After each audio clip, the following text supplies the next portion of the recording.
Hai, ini aku yang sedang menggambar sel prokariotik. Aku ingin menjelaskan apa yang dimaksud dengan sel prokariotik. Sel prokariotik adalah kelompok makhluk hidup yang tidak memiliki membran inti sel.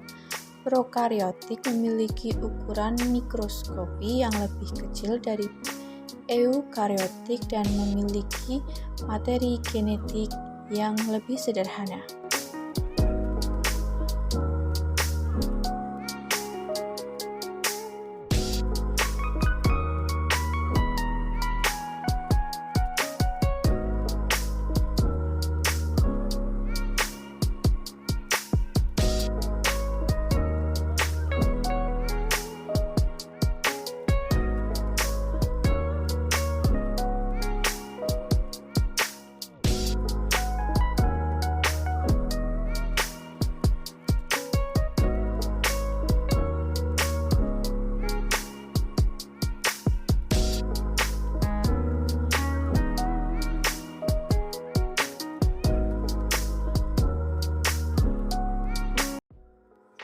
Hai, di sini saya akan menjelaskan fungsi-fungsi bagian yang ada di sel prokariot.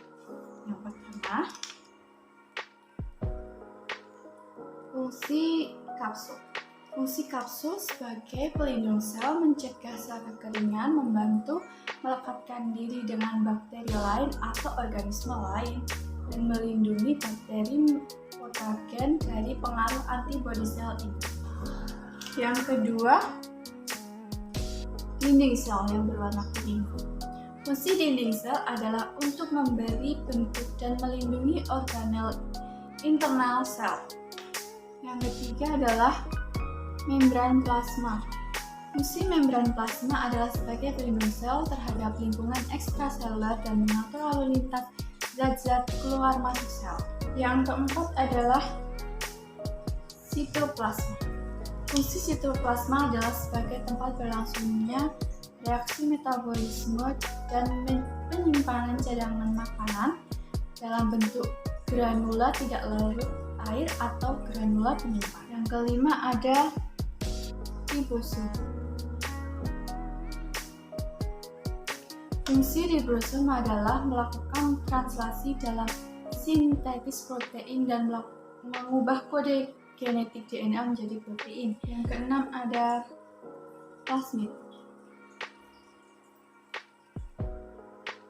Fungsi plasmid adalah membawa sifat non-esensial dari DNA yang memberi keuntungan pada sel prokariotik seperti resistensi antibiotik, virulensi, kemampuan menyebabkan penyakit, dan konjuksi berbagai plasmid dengan sel prokariotik lainnya. Yang ketujuh ada pili. Fungsi pili adalah sebagai tempat masuknya materi genetik selama perkawinan dan membuat melekatkan diri pada jaringan hewan atau tumbuhan.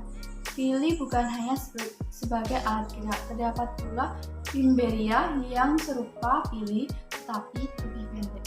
Yang kedelapan ada Flagellabacter.